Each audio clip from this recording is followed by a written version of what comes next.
Is it too fast? Is it too slow? You ever look up the definition of moderato in the dictionary? Neither fast nor slow. What does that even mean? Well, today we're going to experiment a little bit with tempo in Logic. Specifically, we're going to check out the new Labs library electric guitars from Spitfire Audio. Why? Because it's free. That's why, and we love free samples. Let's get to it.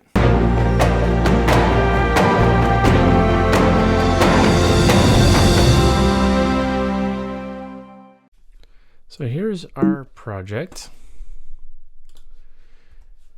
All right, we have maybe a few more tracks than usual, but a lot of these are the same sample, just being layered on top of each other, just to make it a little bit easier. So I always talk about the catalyst, so let's check out the catalyst of this one, and it's going to be this track right here, which is from Spitfire Audio Labs electric guitars, Plucks. Okay, I always mess around with the settings, and this is the sound that I came up with.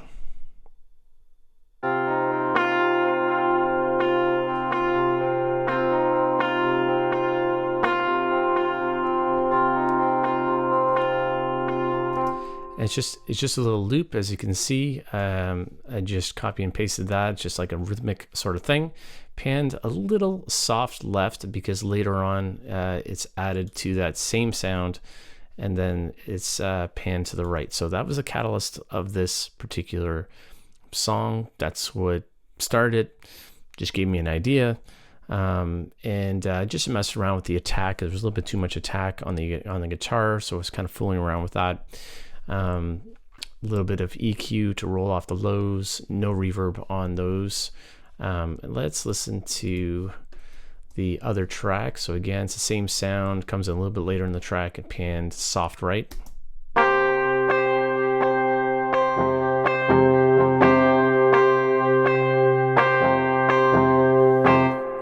So kind of a nice, we get that nice little funky, it sounds like a spring in there, a spring verb.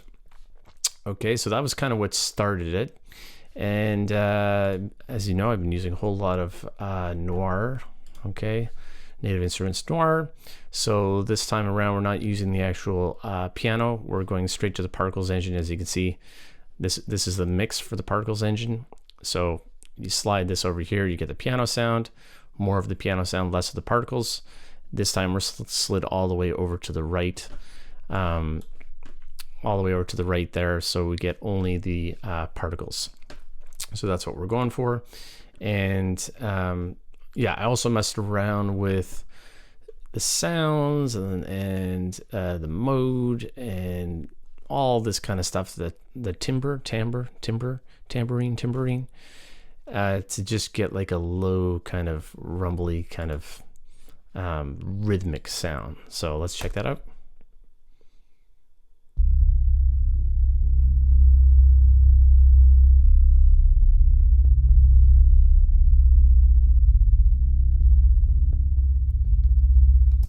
One sound, you know, that's like two notes. I think I played two notes on the piano. I just held it down. You get that nice movement between the left and the right side, and just like I listen to that, I already feel like tense. I already feel some tension in there. So that is that. That's literally all that that's doing. There's some other lab guitar that comes in at the end. This time I used the 80s lead sound, fooled around with it, and then I also added some distortion. Okay, biting, distortion, heavy.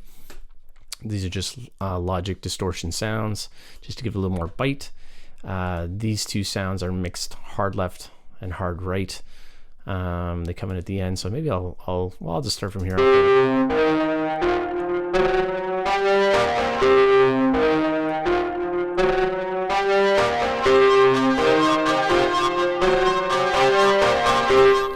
It's a little more jarring kind of sound because the track builds as it goes along.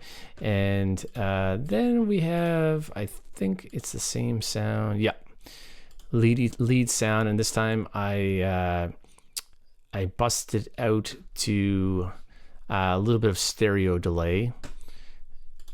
Okay, and this is what this sounds like.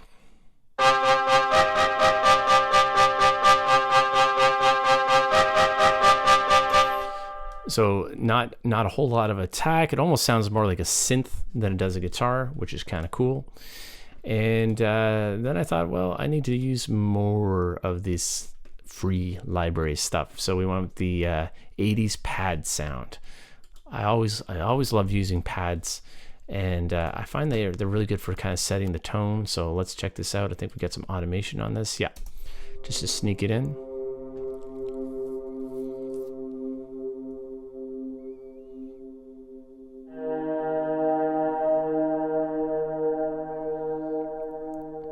Now remember with pads is they just eat up your frequency spectrum. They're like Pac-Man eating up the little white dots. So they'll just eat up everything. They'll eat up everything in sight. So, you know, less is always more with pads. So be careful with that. But really good for setting the tone. Then, you know, I haven't used Tundra in a while, so I thought I'd bring some Tundra in there. So we got harmonic drone sound. Okay, and let's check this one out. Did I automate this one? No, I did not. Okay, let's check this out.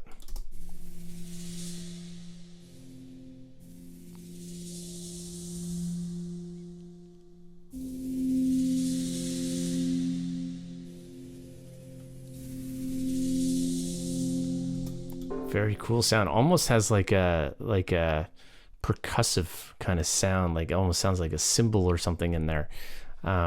Quite possibly could have that in there because that's how they create these sounds, right? They mangle them.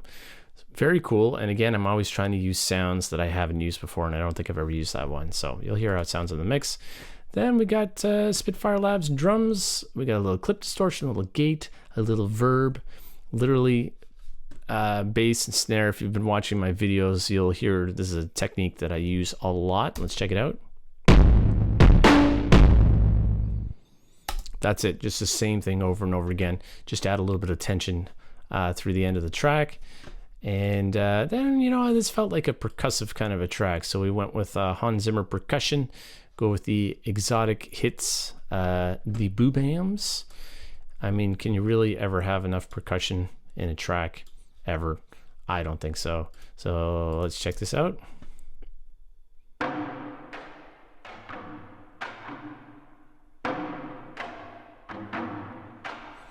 So it just starts very, very, you know, very spacious at the beginning in terms of mix. We have about halfway up with the close mics, and then, you know, pretty high up on the surround mics. I can't remember if this is a preset like that or if I fooled around with I usually always fool around with the boom and the crack. Always try to just make small little tweaks, never leave anything in its like original form, pretty much ever. And then I took that same sound. This time I'm pretty sure I automated this one. Yeah, just to sneak this one in here.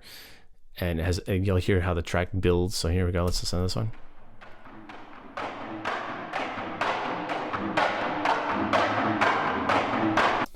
Okay, so you're going to hear how that's going to work nicely, kind of having a nice build towards the end of the track.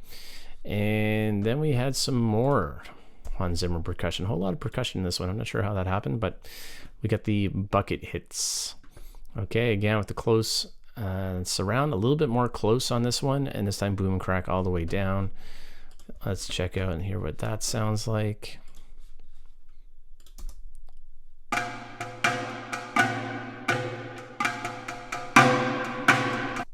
Okay, and always I try, although I guess I did copy a couple of regions but you can see how that's a whole lot of bars of performances, so you can get all the different velocity layers. So I try to never loop the percussive parts, or as much as possible anyway. So you can get all the multiple velocity layers. And I've got more Hans Zimmer, a whole lot of Hans Zimmer percussion going on. We've got some taiko hits, because why wouldn't you want to have taiko in your project? Let's check this out.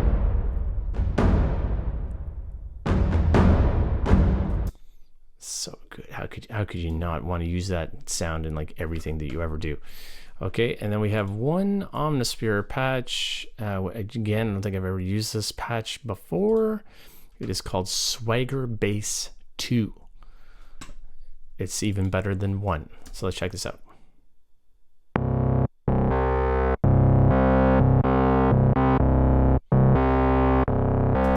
That's it. Octave bass line, not even changing any keys on this.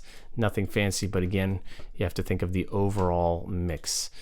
And then where did we go here? Neo. Threw a little bit of Neo in there. We got a pad sound called Glitchenstein. Probably because I was thinking of Halloween. I was probably thinking of Halloween. And that's probably where, again, never use a sound. So always trying to use different sounds. If you go back into your library, here's the thing. Every time you think about buying a sample library, go back into the sample libraries you already have and explore. And what you're going to find is a ton of sounds that you've never tried before. Try all those first. Resist the urge, my friends. Resist the temptation. Let's check this one out.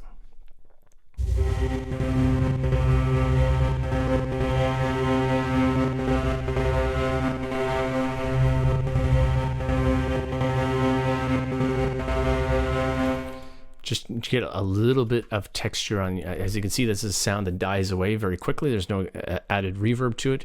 I did have to turn the gain for some reason. I don't know if I hit the key very, very softly. So I had to throw a gain on there to get a little bit more, punch, a little more volume in there. But it just very, very background. It just kind of sneaks in there and it just kind of sits in there.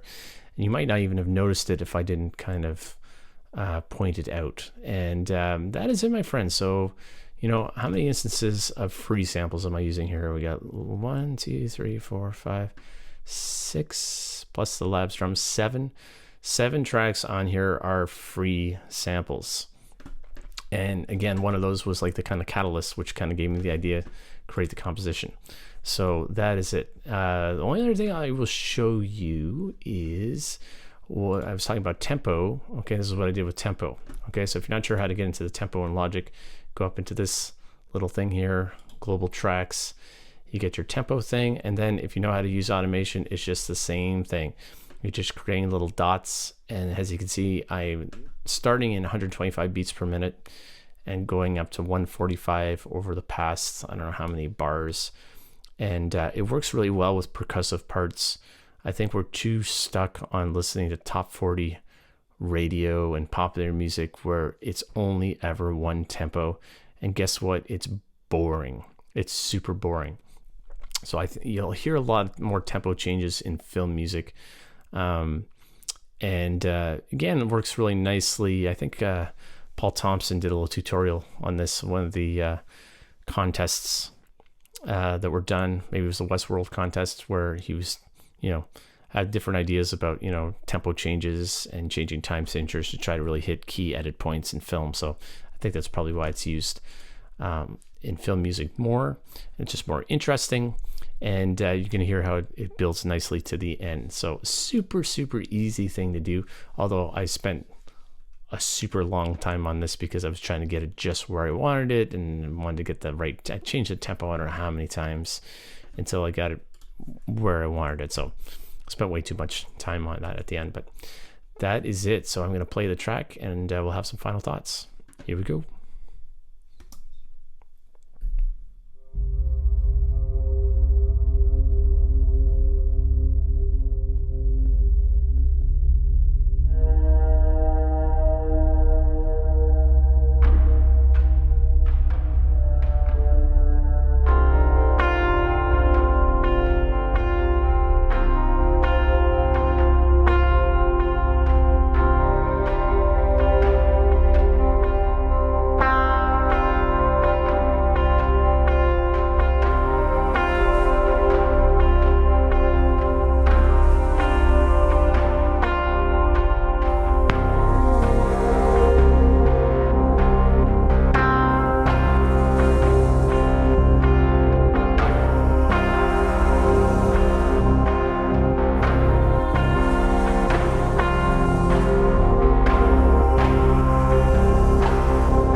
final thoughts. I think you'll find that there's all kinds of different little tricks and techniques that you can implement within your mixes to create tension, to just catch the attention of the listener. Tempo changes are really good for also trying to match up with key edit points when you're writing to picture. So manipulating tempo, I think, is a really useful thing. Once again, the Spitfire Audio Labs prove that they are incredibly useful. I haven't gotten into piano book yet, but it's something that I very much want to check out. And I talk about John Mayer, not John Mayer, a lot. I follow his YouTube channel, and he's got a really interesting acoustic guitar library that he just put out, kind of like a plucked acoustic guitar library. So again, free samples, very, very usable samples. I think especially samples that are being created by composers for the purposes of composing, library music and film music, is a really useful thing, because John has a really good understanding of what kind of tools are going to be useful for these kind of projects, and he has a whole lot of experience. If you haven't checked out John Mayer's YouTube channel, it's fantastic. Can't say enough about it. I watch it every week, and really, really good content. So check that out. That's it, my friends. Stay safe, get composing. Catch you in the next one.